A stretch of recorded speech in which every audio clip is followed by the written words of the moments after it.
नव भारत के द्वारा आयोजित सेकंड एडिशन ऑफ नव भारत इन्फ्लुएंसर अवार्ड्स 2025 के इस कार्यक्रम के शुभ अवसर पर हमारे माननीय खासदार, मेरे प्रिय मित्र आदरणीय संजना पाटिल जी, आदरणीय महेश्वरी जी, आदरणीय मुरारका जी और सभी नव भारत टाइम के साथ जुड़े हुए सभी पदाधिकारीगण, मीडिया के बंधुओं और ख़ास तौर पर आप सभी लोकप्रिय और क्षमतावान क्रिएटर्स और सोशल मीडिया के इन्फ्लुएंसर्स मित्रों से मैं कहना चाहता हूं कि सामान्य शिष्टाचार के तो हमारे यहाँ पे ही होता है, जहाँ जाओ तो नमस्कार करते हैं, लेकिन एक कहावत है, when in Rome do as the Romans do. तो मैं मीडिया और डिजिटल दुनिया के उन महान कलाकारों के बीच में आया हूँ जो नवाचार की लौ जला रहे हैं, और आप सभी क्रिएटर्स और इन्फ्लुएंसर्स को मैं प्रणाम के साथ साथ लाइक्स और सब्सक्राइब भी करता हूँ। ये डिजिटल दुनिया का अभिवादन का एक नया तरीका है। साथियों, जिस साल भारत को आज़ादी मिली थी, जिस वक्त हमारे पूर्वजों ने भारत को और भारत के नव निर्माण का एक संकल्प लिया था, उसी वर्ष नव भारत टाइम्स की स्थापना भी हुई थी। जैसे जैसे भारत आगे बढ़ रहा है, वैसे वैसे ही नव भारत टाइम्स आगे बढ़ रहा है। एक लोकप्रिय अखबार के रूप में नव भारत टाइम्स ने पेशावर निष्ठा के रूप में अपना एक नाम बनाया है, राष्ट्रीय उत्तरदायित्व को निभाया है। तब से लेकर अब तक नव भारत टाइम्स ने ओपिनियन मेकिंग के काम में एक बहुत बड़ा अपना रोल अदा किया है। बात चाहे पत्रकारिता की हो, प्रिंट की हो, डिजिटल की हो, कंटेंट क्रिएशन की हो, नव भारत टाइम्स ने हमेशा मिसाल पेश की है। और देश के एक प्रतिष्ठित अखबार समूह के द्वारा आयोजित इस कार्यक्रम में जब 3000 से ज़्यादा एंट्रीज में से मात्र 90 लोगों को चुना जाए, और जो इन्फ्लुएंस समाज को करते हैं वो आप सब हैं, आपको आज यहाँ सम्मानित किया गया। मैं हृदय की गहराइयों से आपको बहुत बहुत बधाई देता हूँ और नव भारत टाइम्स का आभार प्रकट करता हूँ। जिस तरीके से डिजिटल कंटेंट क्रिएटर्स ने और क्रिएटिव माइंड्स को सम्मानित करने का एक कार्यक्रम है, एक नई सोच, एक नई पहल है। आप अपने ढंग से फूड से लेके वेलनेस, सामाजिक बुराइयों से लेके म्यूजिक के माध्यम से अनेकों बातों को जन जन तक पहुंचाते हैं, और भव्य भारत के इस इतिहास को, इस संस्कृति, लोक कला, कहानियों को और भारत की विकास यात्रा को आप जन जन तक पहुंचाने का एक अभूतपूर्व कार्य करते हैं। आज के समय मेरा मुंह से एक ही वो बहुत पुराना गाना है, लेकिन इसका मुखड़ा निकलता है कि भारत का रहने वाला हूं, भारत की बात बताता हूं और भारत की बात सुनाता भी हूं। ऐसा लगता है 55 साल पहले ये गीत किसी के लिए लिखा था तो आप सभी कंटेंट क्रिएटर्स और इन्फ्लुएंसर्स के लिए लिखा था, क्योंकि जिस पूरे तर्क के साथ, ऊर्जा के साथ आप भारत के हित की बात रखते हैं, वो एक तरह से भारत की बात केवल भारत की सीमाओं के अंदर नहीं, दुनिया के कोने कोने तक पहुंचाने का कार्य आज आप कर रहे हैं।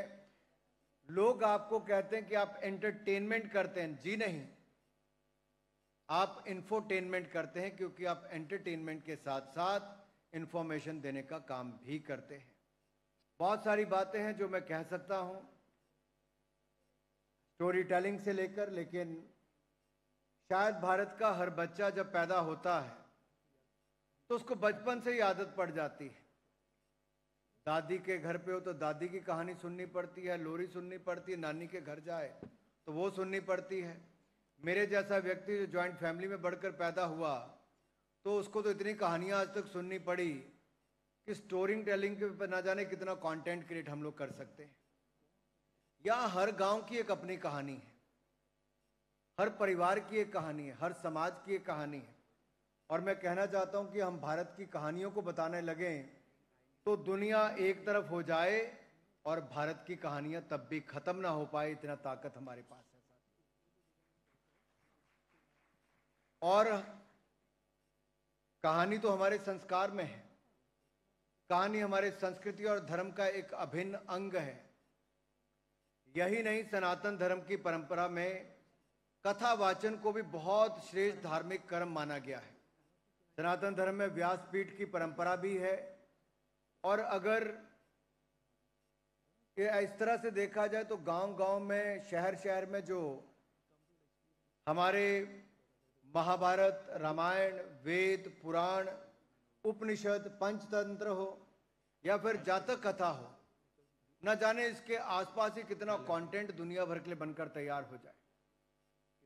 स्थानीय संस्कृति और परंपराओं से जुड़े हुए आजकल न जाने कितने वीडियोस आप सबके माध्यम से ऑनलाइन अवेलेबल होते हैं, जिसके कारण आज के युवाओं को अपनी इतिहास, अपनी संस्कृति, अपनी परंपरा और भारत पर गर्व करने के लिए बहुत सारी बातें उनको जानने का अवसर मिलता है। भारत के पास कहानियों का एक ऐसा अक्षय पात्र है जो कभी खत्म नहीं होता। साथियों, मैं एक आपके सामने कहना चाहूंगा, रामायण अब कहने के लिए तो लगता है कि बहुत सबसे लोकप्रिय अगर धारावाहिक कोई दूरदर्शन पर या भारत के टेलीविजन पर हुआ तो रामायण हुआ। जब मैं छोटा था, क्रिकेट खेलता था, तब संडे के दिन सड़कें सूनी पड़ जाती थी, सब लोग कभी पड़ोसी के घर पे भी टीवी देखने चले जाते थे। फाइनल करके आजकल तो एक घर में 6-6 टीवी होंगे, कहीं 2 होंगे, कहीं 3 होंगे। उस समय 10 घरों में भी मुश्किल से एक टीवी होता था, और उनके घर पे ऐसा लगता था मेला लग गया है टीवी देखने के लिए। और जब कोविड के टाइम पे एक बार फिर रामायण देखने का अवसर मिला तो उसने अपने पिछले पुराने सारे रिकॉर्ड तोड़ दिए। अब रामायण को क्या केवल भारत में सुनाया और दिखाया जाता है? नहीं, ये लगभग यहां पे साउथ ईस्ट एशिया तक, भारत से लेकर साउथ ईस्ट एशिया तक, ये 300 से ज्यादा विभिन्न रूपों में मौजूद है। इसके आसपास गांव में आज भी किरदार निभाए जाते हैं रामलीला के आसपास। मैं इतना ही कहूंगा, भारत की विभिन्न बोलियां हैं, अलग अलग संप्रदाय। अब ट्राइबल इलाके की बात करेंगे तो चाहे भील, मुंडा, संथाल, गोंड, सौरा, कोरकू, राभा, बोडो, कचारी, खासी, मीजो, मतई से लेकर न जाने भारत की तमाम जो हमारी आदिवासी वनवासी जो समाज है, उनमें रामायण और सीताराम कथा के अलग अलग रूप मौजूद हैं। यहाँ तक कि छत्तीसगढ़ में तो एक संप्रदाय का नाम ही रामनामी संप्रदाय है। आपको लग रहा होगा, ना जाने ये सनातन पर या रामायण पर या भारत की संस्कृति पर क्यों बोल रहा है। मैं इसलिए बता रहा हूं कि हमारे पास इतना कुछ बना है, और जब मैं रामनामियों की बात करता हूं तो उनके तो सभी जो परिवारजन है वहां पे सबकी जो आम है या बाँ है, इसके ऊपर राम नाम गुदा होता है।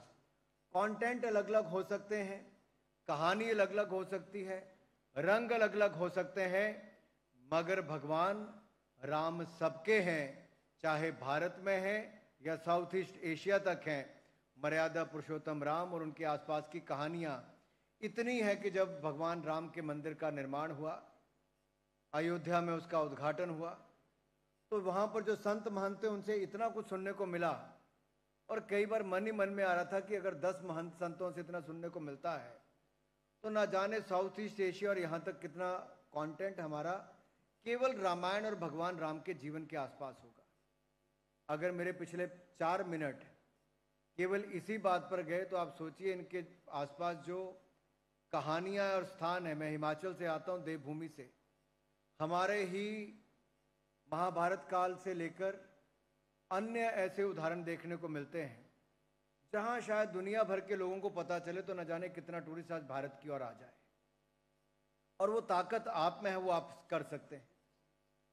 आप सबको ना ऑडिटोरियम की जरूरत है, ना किसी मंच की जरूरत है।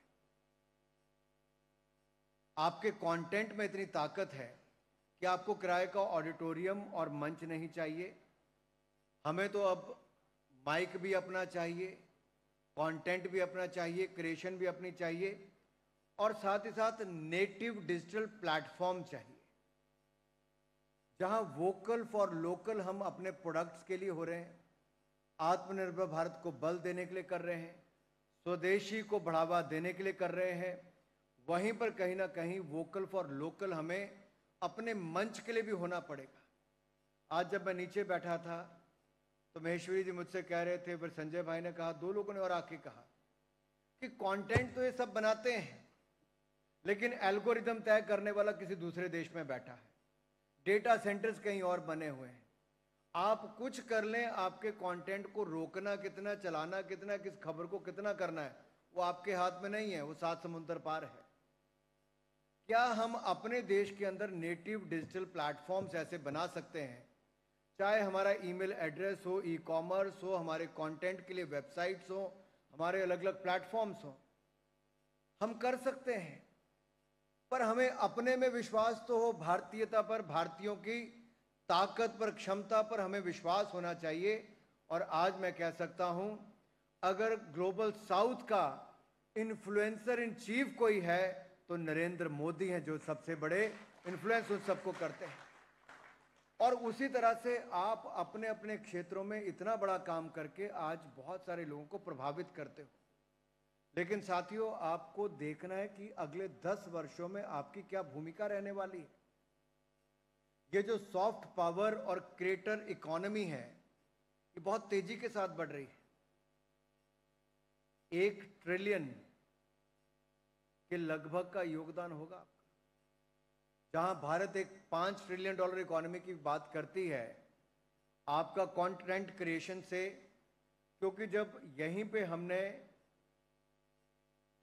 मुंबई में ही प्रधानमंत्री मोदी जी ने एक बहुत बड़ा कार्यक्रम किया, उसके बाद प्रसार भारती ने अपना वेव्स प्लेटफॉर्म भी लॉन्च किया। उसके पीछे मंशा एक ही थी। और मैं पिछले 4 साल से, जब मैं 3 साल में तो मैं मंत्री था इंफॉर्मेशन ब्रॉडकास्टिंग, मैंने पहले दिन से कहना शुरू किया था कि इंडिया इज द कंटेंट सब कॉन्टिनेंट, और हमें कंटेंट हब विश्व का भारत को बनाना है। और उसके लिए पोस्ट प्रोडक्शन की एक बहुत बड़ी ताकत हमें यहां पर खड़ी करनी, हमें अपनी क्रिएटर्स इकोनॉमी को और बल देने के लिए, उनको और पंख लगाने के लिए मदद करनी है। इसीलिए हमने Indian institute of creators technology IICT, इसकी स्थापना भी मुंबई में की, जिससे हमारे युवा साथियों को और बल मिलेगा। 2.5 मिलियन से ज़्यादा कंटेंट क्रिएटर्स आज देश में हैं, और उनमें से 90 को यहाँ पर बुलाकर आज सम्मानित किया गया। तो आप समझ सकते हैं कि आपकी ताकत क्या है। और जो GDP है हमारी, उसमें जहाँ 30 अरब अमेरिकी डॉलर आप आज योगदान कर रहे हैं, वहीं पर 8% वर्कफोर्स भी हमारी क्रिएटिव इकोनॉमी के माध्यम से है। और यही नहीं, क्रिएटिव एक्सपोर्ट $11 बिलियन आज है, और क्रिएटिव इकोनॉमी आने वाले समय में $100 बिलियन अगले 4-5 साल में पहुंच जाएगी। और ये इससे पता चलता है कि आपको, और जो हमारा पूरा, चाहे संजय जी के यहाँ का फिल्म जगत हो, टेलीविज़न हो, OTT प्लेटफॉर्म्स हो, या डिजिटल प्लेटफॉर्म्स हो, आप सबके पास एक बहुत बड़ी ताकत है। वो कहते हैं ना, जहाँ ना पहुँचे रवि वहाँ पहुँचे कवि। तो उसकी बात का आज ये देखने को मिलता है कि जहाँ सरकार नहीं पहुँच पाती, वहाँ सोशल मीडिया की आवाज़ पहुँच जाती है। ये आपकी ताकत है।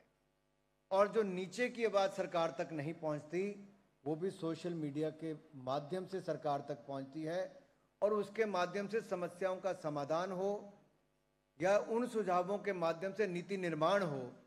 ये सब आप लोगों का एक बहुत बड़ा योगदान रहता है। मुझे आज भी याद है, भारत मंडपम में आप में से बहुत सारे युवा साथी हम मिले थे, और तब भी हमने कहा था, कुछ अन्य मंत्री भी उस हमारे साथ थे, पीयूष जी भी थे, बाकी भी, कि आपकी जिम्मेदारी बहुत है। कुछ देशों में इसका दुरुपयोग हुआ है, हमें सदुपयोग करना है। आज देखिए दिक्कत क्या है,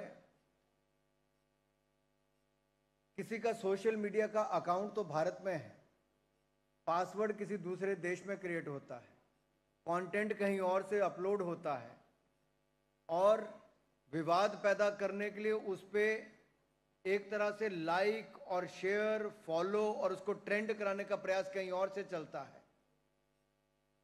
ये एक चुनौती है हम सबके सामने। आज हमारे फौजी लड़ते हैं सीमा पर, लेकिन कुछ लोगों के कुछ लोगों के सोशल मीडिया के खाते यहाँ पर हैं, जिसको ऑपरेट पता नहीं वो खुद करते हैं या दूसरे देश से कोई लोग कर रहे हैं, क्योंकि उनके सोशल मीडिया अकाउंट से आवाज उनके लिए, भारत के फौजियों के लिए नहीं जाती जो हमारे ऊपर आतंकवादी हमले करते हैं, उनकी आवाज उठाने का वो काम करते हैं। तो आप सोच लीजिए ऐसे कौन लोग होंगे जो डीप स्टेट के साथ मिले भी होंगे, भारत विरोधी बात भी करते होंगे। मैं तो यही कहूंगा, भारत का रहने वाला हूं, भारत की बात बताना चाहता हूं, तो आपको भी भारत की बात बतानी ही नहीं, दुनिया तक पहुंचानी है।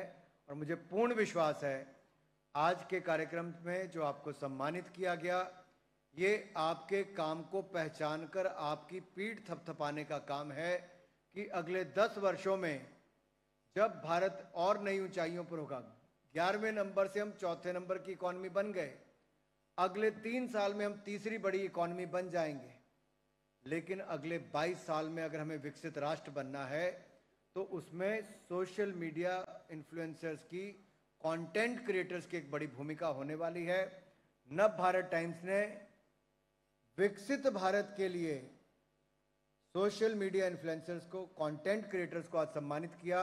आपकी सोच को मैं सलाम करता हूं और सब विजेताओं को बहुत बहुत बधाई देता हूं। जय भारत, जय महाराष्ट्र।